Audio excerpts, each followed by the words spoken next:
the rest of the story.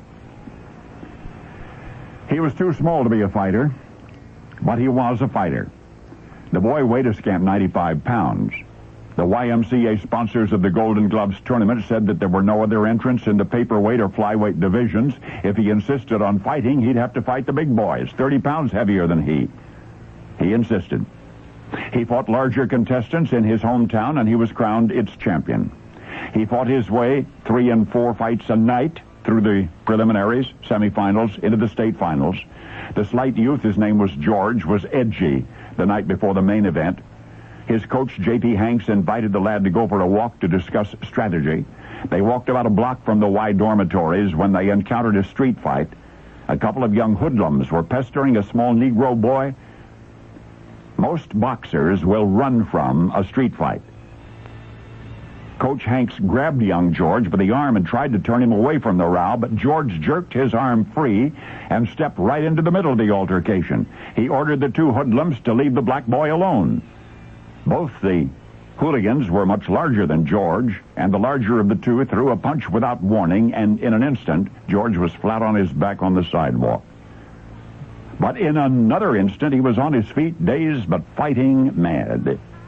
He waded toward the two toughs. The first curled over a pile driver punch into the stomach, and then an uppercut to the jaw. The second was staggered with a volley of blows to the middle and then finished with a broken nose. Coach Hanks remembers that there was no need for him to help. In fact, there was no time for him to help because diminutive George had knocked two light heavyweight toughs unconscious within less than 1 minute. "But your hands," Coach Hanks screamed.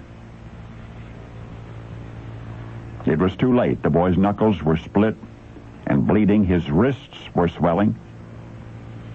And the next day was the championship fight for which he had planned and dreamed and trained since his earliest recollection.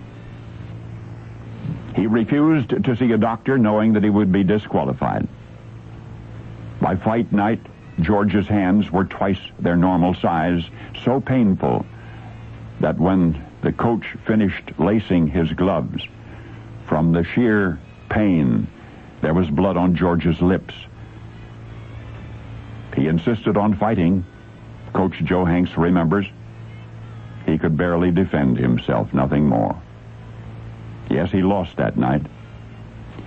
But Coach Hanks says, "I will remember forever how and why he'd won the night before. The night before in Montgomery, Alabama, in 1935. And the lad who paid that considerable personal price to rescue a black boy he never knew. I said the lad who rescued a black boy he never knew was George Wallace. And now you know the rest of the story.